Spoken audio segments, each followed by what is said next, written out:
How to delete a video on Clapper. Hey everyone, welcome back to the channel. In today's video, I'm going to show you how you can delete a video on the Clapper app. Whether you have posted something by mistake or just want to remove an old video, I've got you covered. So now without further ado, let's get started. So start by opening the Clapper app on your phone. And once you have opened the app, simply tap on the profile icon shown in the bottom right corner of the screen. And once you are in the profile section, you can scroll through the video that you want to delete.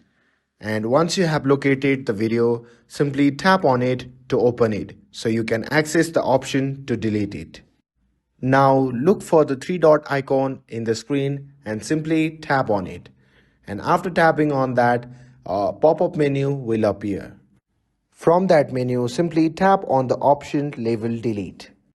And after that, a confirmation prompt will pop up asking if you are sure you want to delete the video. Simply tap on delete. And after doing that, the video will be permanently deleted from the Clapper profile. Now, if you go back to your profile, you will see that the video is no longer there and it's gone for the good. And that's it. Now you have successfully deleted a video on Clapper. And with this, if this video helped you out, don't forget to like, share and subscribe to get updated for more videos. Thanks for watching and I'll see you in the next video.